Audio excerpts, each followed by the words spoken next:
اللهم صل وسلم وبارك على رسولك وحبيبك سيدنا محمد وعلى آله وأصحاب سيدنا ومولانا محمد. اللهم اجعلنا من خيار أمة نبينا محمد صلى الله عليه وسلم. اللهم اجعلنا من خادم نبيك محمد صلى الله عليه وسلم. اللهم اجعلنا من متبعي سنة وآثار نبينا محمد صلى الله عليه وسلم. ബഹുമാനികളെ, വളരെ വിശദമായിട്ട് തന്നെ ബഹുമാനപ്പെട്ട നൗഷാദ് സാഹിബ് ഇന്ന് നടന്ന സംവാദ വ്യവസ്ഥയെക്കുറിച്ച് നമുക്ക് വിശദീകരിച്ചു തന്നു. കാപട്യത്തിന്റെയും നിഫാഖിന്റെയും വിവരക്കേടിന്റെയും കൃത്യമായ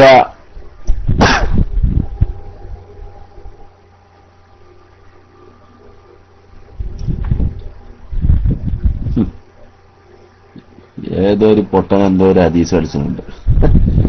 നബി സല്ലല്ലാഹു അലൈഹി വസല്ലമ തങ്ങളുടെ മുടിയെ സംബന്ധിച്ചാണ്. അത് ഞാൻ പിന്നെ പറയാം.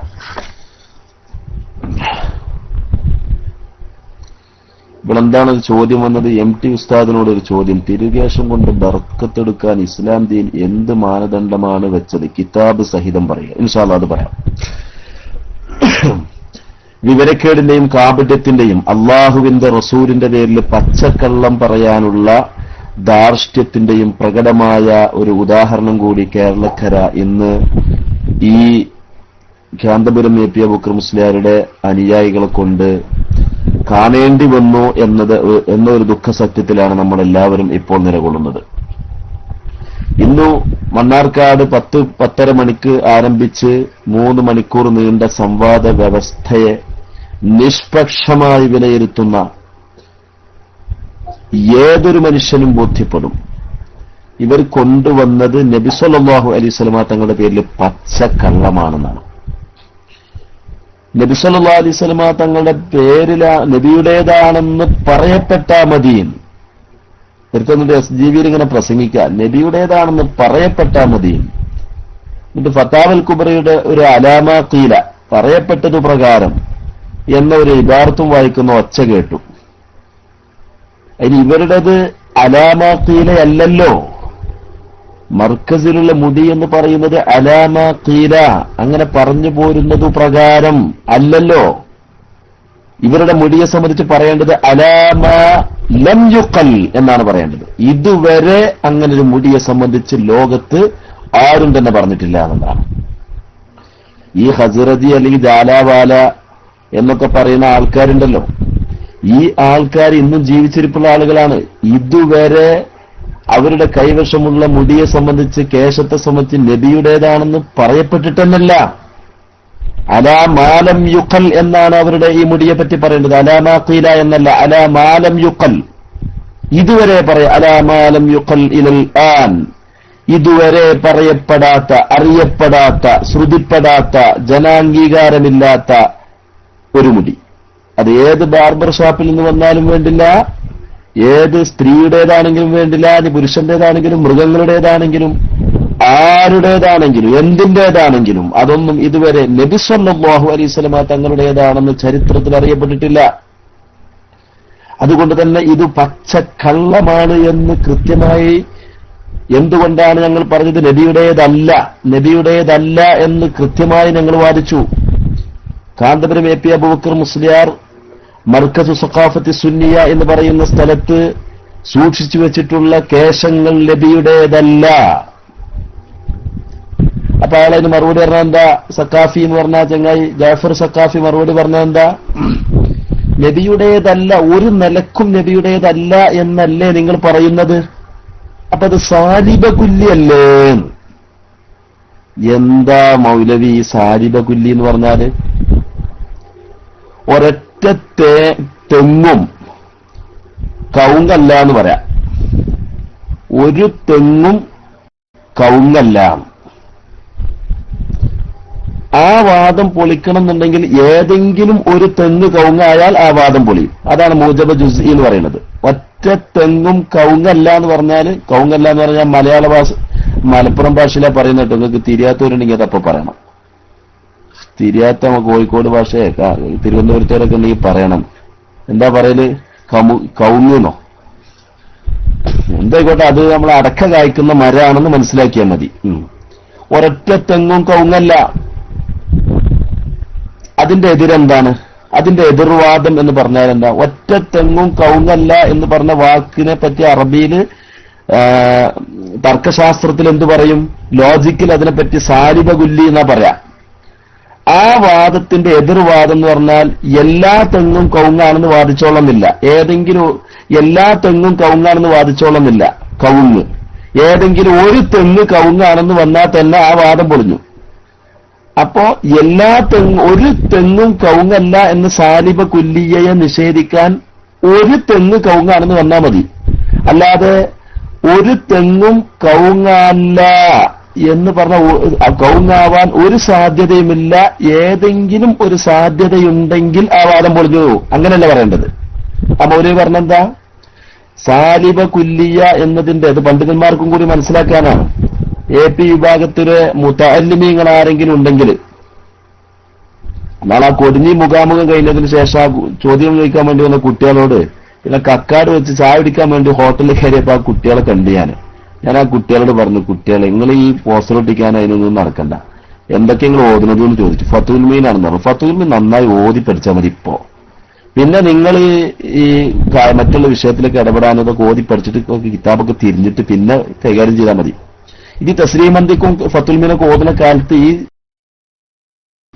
ഈ ആൾക്കാർക്ക് വേണ്ടി തക്ബീറെല്ലാം നടക്കാനേ, തക്ബീർ ചൊല്ലാൻ വേണ്ടി നടക്കുകയാണ്. പിന്നെ എങ്ങനെ ഇത് മനസ്സിലാകുക? ഇതെന്താ പ്രശ്നം എന്ന് വെച്ചാൽ സാലിബ കുല്ലിയ എന്ന് പറഞ്ഞാൽ എന്താണ്? മൂജബ ജുസ്ഇയ എന്ന് പറഞ്ഞാൽ എന്താണ്? ഒരു മനുഷ്യനും എന്തല്ല? ആടല്ല എന്ന് പറയാം. ഒരു മനുഷ്യനും ആടല്ല. അതിന്റെ അർത്ഥം എന്താ? ഒരു മനുഷ്യൻ ആടാവാൻ സാധ്യതയുണ്ട് എന്നല്ല ഇതിനെതിര്.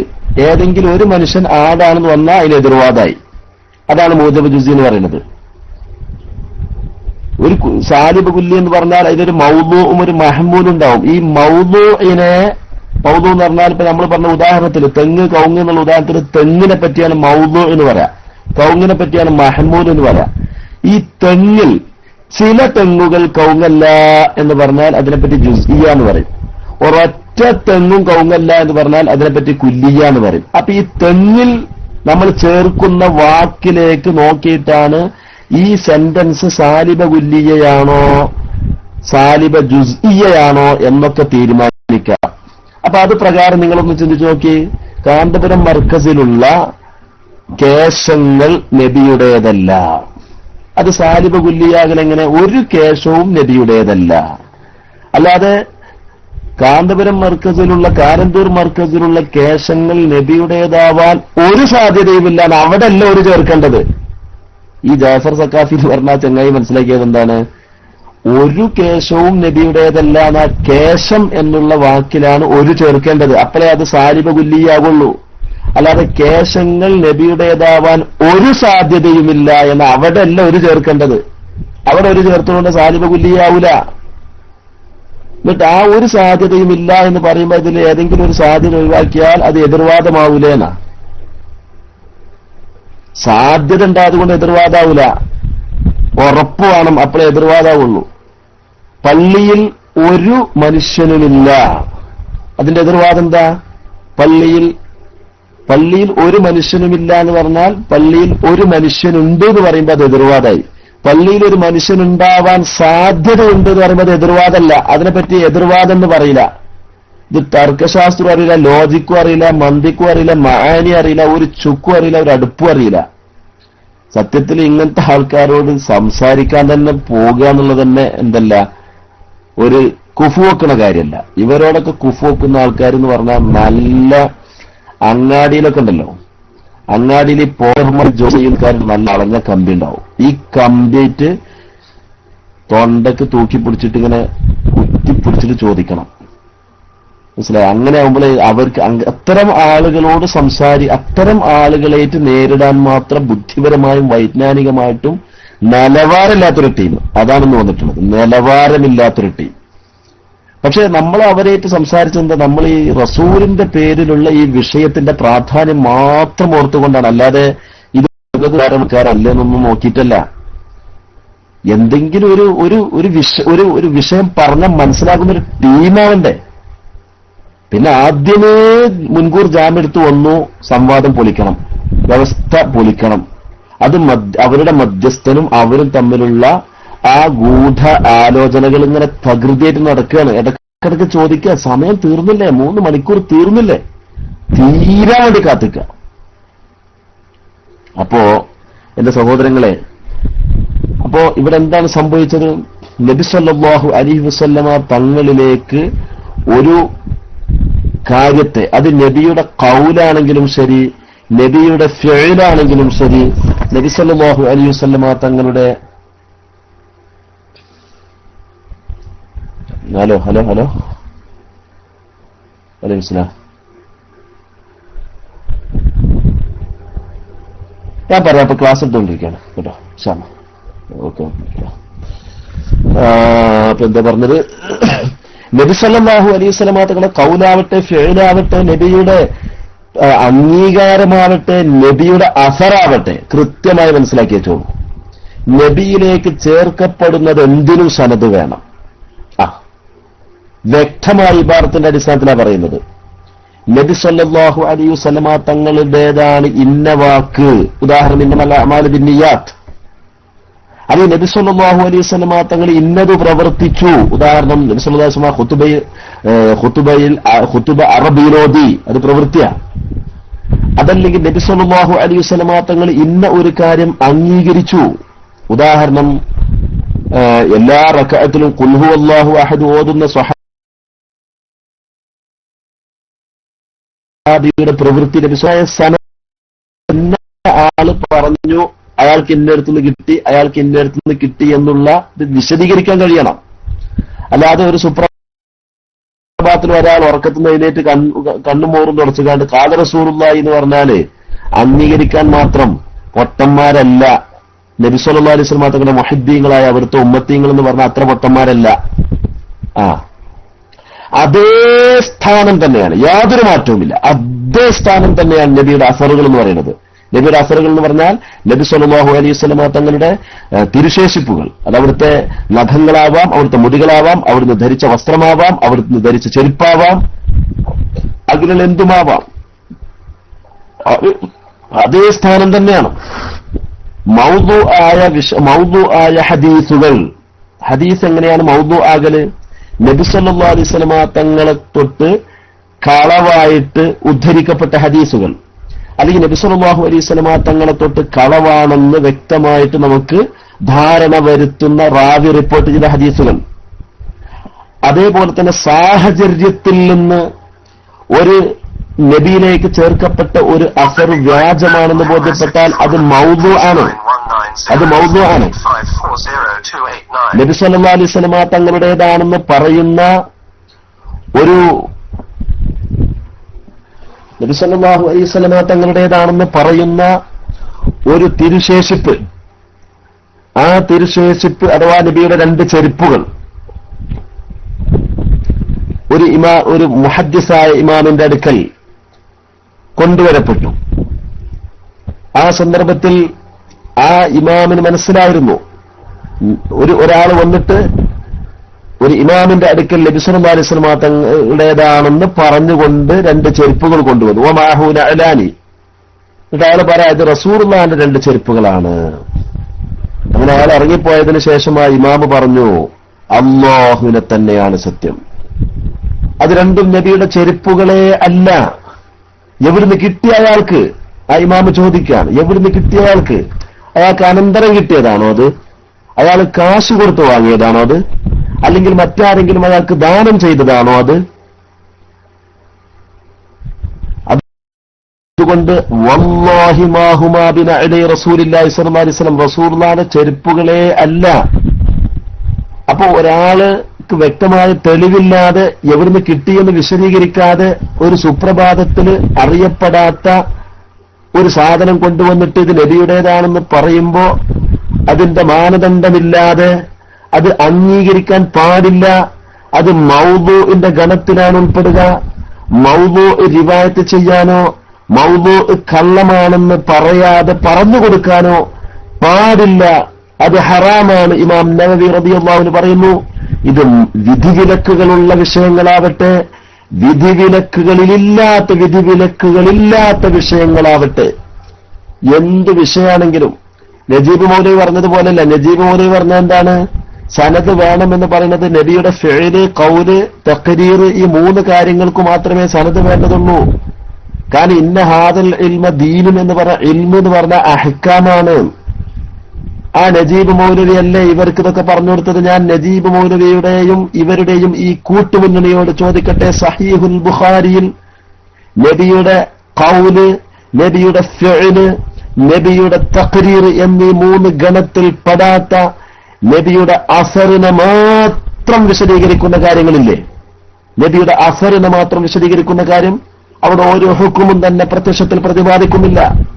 എന്നിട്ട് പോലും ആ ഹദീസു ഗ്രന്ഥങ്ങളിലെ മുഴുവൻ സമാഹാരത്തെ പറ്റിയുമാണ് ഇമാമിങ്ങൾ പറഞ്ഞത്, ഇന്ന ഹാദൽ ഇൽമ ദീനുൻ ഫൻദുറു അമ്മൻ തഅഖുദൂന ദീനക്കും. ഈ ഇൽമെന്ന് പറഞ്ഞാൽ ഇൽമുൽ ഹദീസിന്റെ കിതാബുകളിൽ ഉദ്ധരിക്കുന്ന ഈ കാര്യങ്ങൾ ദീനാണെന്ന് പറഞ്ഞാൽ ദീനിന്റെ ഉറവിടമാണ്. ഇമാം നവവി റളിയല്ലാഹു അൻഹു അതിനെപ്പറ്റി ഇബാറത്തിട്ടത് മബ്നദ്ദീൻ, ദീനിന്റെ സ്രോതസ്സാണെന്നാണ്.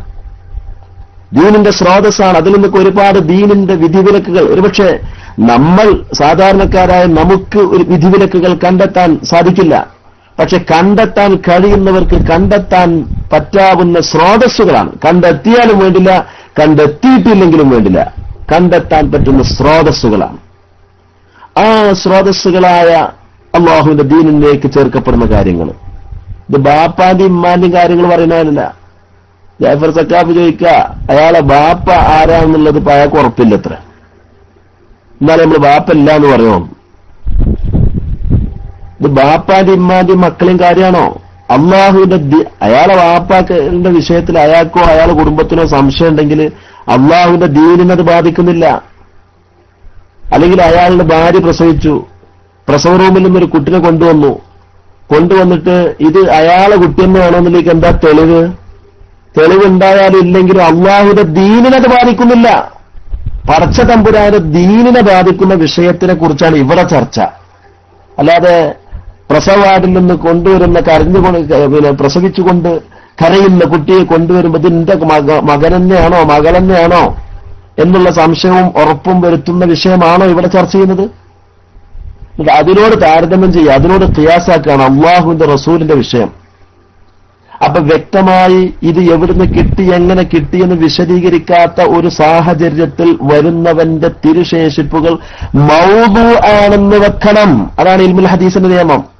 അത് മൗദൂ എന്ന് പറഞ്ഞാൽ കള്ളമാണെന്ന് തീരുമാനിക്കണമെന്നാണ് ഇൽമുൽ ഹദീസിന്റെ നിയമം. മനസ്സിലായോ? അതായിരിക്കും മനസ്സിലാകത്തുണ്ടോ? കള്ളമാണെന്ന് തീരുമാനിക്കണമെന്നാണ് ഇൽമുൽ ഹദീസിന്റെ നിയമം. ഇനി അതോടൊപ്പം തന്നെ ചരിത്രത്തിൽ അറിയപ്പെടുക എന്ന് പറഞ്ഞിട്ടൊരു സംഭവമുണ്ട്. ചരിത്രത്തിൽ അറിയപ്പെടുക. ഈ ചരിത്രത്തിൽ അറിയപ്പെടുക എന്ന് പറഞ്ഞാൽ ഖലഫൻ അൻ സലഫിൻ, മുൻഗാമികളിൽ നിന്ന് പിൻഗാമികളിലേക്ക് കൈമാറിപ്പോരുന്ന, അങ്ങനെ നമ്മുടെ പൂർവികരൊക്കെ അംഗീകരിച്ചു പോരുമ്പോ പൂർവികരെ സംബന്ധിച്ച് നല്ല വിചാരമുണ്ടാവുക എന്നുള്ളത് മുസ്ലിം പാരമ്പര്യത്തിന്റെ ഒരു സ്വഭാവമാണ്. അപ്പൊ അവർക്ക് അത് ലഭിച്ചത് ഒരു അംഗീകൃതമായ മാനദണ്ഡത്തിലൂടെയായിരിക്കണം എന്ന ബലമായ ഒരു ധാരണ നമുക്ക് അവരുടെ ആ അംഗീകാരം പ്രദാനം ചെയ്യുന്നുണ്ട്. നന്നായി മനസ്സിലാക്കി ഈ വിഷയം. ഇതിന്റെ താത്വികമായ ഇതിന്റെ ഉസൂല ഞാൻ പറയുന്നത്, ചരിത്രപരമായിട്ട് കൈമാറിപ്പോന്ന ഒരു തിരുശേഷിപ്പ്, അത് ആ നാട്ടുകാരായ ഉലമാഇന്റെയും ഉമറാഇന്റെയും അറിവോടെയും അംഗീകാരത്തോടെയും സൂക്ഷിച്ചു വരുന്ന ഒരു തിരുശേഷിപ്പ്. ആ തിരുശേഷിപ്പ് അവർക്കത് വ്യക്തമായൊരു സനദിലൂടെ ലഭ്യമായതായിരിക്കുമെന്ന ബലമായ ഒരു ധാരണ പിൻതലമുറക്കാർക്ക് ലഭിക്കുന്നതുകൊണ്ട് അതും അംഗീകൃതമാണ് എന്ന് ഇമാമികൾ രേഖപ്പെടുത്തിയിട്ടുണ്ട്. എന്നാൽ അത് അംഗീകൃതമല്ല എന്ന് ഇബ്നു തൈമിയ, ഇബ്നുൽ ഖയ്യിം പോലത്തവർക്ക് അഭിപ്രായമുണ്ട്. അത് ഇബ്നു തൈമിയക്കും ഇബ്നുൽ ഖയ്യിം എന്നീ രണ്ടുപേർക്കും മാത്രമല്ല അഭിപ്രായമുള്ളത്, സുന്നത്ത് ജമാഅത്തിൽപ്പെട്ട പല ഇമാമിങ്ങൾക്കും